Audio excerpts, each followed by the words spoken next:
Well, Iran has been pushing for cessation of fighting on Lebanon as a key element for any kind of a peace deal with the Americans and the Israelis. The Israeli Prime Minister Netanyahu, it appears, is in no mood to buckle down. He's ordered the IDF to escalate the attacks on Lebanon. We will hit them. It's true that they are shooting drones at us, fiber optic drones. We have a special team working on that, and we will solve that too. In the meantime, you are showing resilience. I want to bless the residents of the North's resilience that inspires all of us. But what this requires of us now is to increase the blows, to increase the intensity. We will smite them with overwhelming force. Now, subsequently, Netanyahu held a security meeting in Tel Aviv along with the Defense Minister Israel Katz and the Chief General Eyal Zamir.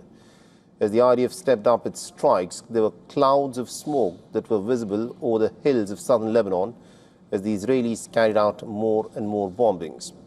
Now, this, of course, is a massive escalation. The Israelis have bombed the Bekaa Valley, the Khardun Dam, and this assumes significance as it is Lebanon's largest dam that supplies electricity and water to several towns across the Bekaa Valley. Now, according to Lebanon's state-run national news agency, an Israeli bombing on a village in East Lebanon has killed at least about 12 people. The rescue workers said that a dozen bodies were pulled out of the rubble following this bombing by the Israelis. Now, the IDF has also targeted over 100 different sites. Apparently, this is what they claim, linked to the Hezbollah in the Bekaa Valley and in southern Lebanon, and they've bombed a dam. And according to the IDF, the Hezbollah sites apparently included weapon storage facilities, headquarters, observation posts, and also an arms warehouse. Now, the IDF's escalation in its wave of bombings has come at a time when Hezbollah is resorting to the use of kamikaze drones that have caused some level of damage in Israel, as they are difficult to detect, being remotely operated through fiber optic cables. A day earlier, Hezbollah had released a video showing its drones hitting Israeli military bases in southern Lebanon's Rashaf. And since the start of the ceasefire, at least about 10 IDF soldiers apparently have been killed.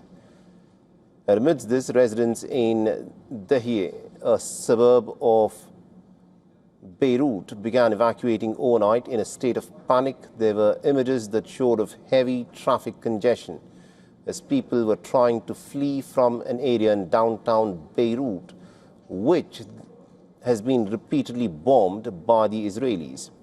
And the IDF has also warned the residents of Nabatiyeh to immediately evacuate and to move north of the Zahrani River ahead of the expected talks.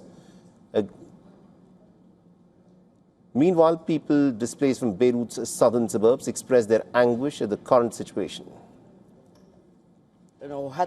What ceasefire? Since the last war in 2025, there is no ceasefire. They talk about a ceasefire, but where? They are bombing every day in the south. And a day earlier, Hezbollah also retaliated in response to Israel's ceasefire violation. It claimed to have targeted about 3 barracks and a military post in northern Israel using its drones. The human cost of this war is growing, and according to Lebanon's health ministry, a staggering 3,185 Lebanese people have been killed and 9,633 others have been injured since the 2nd of March, when the Israelis started the war.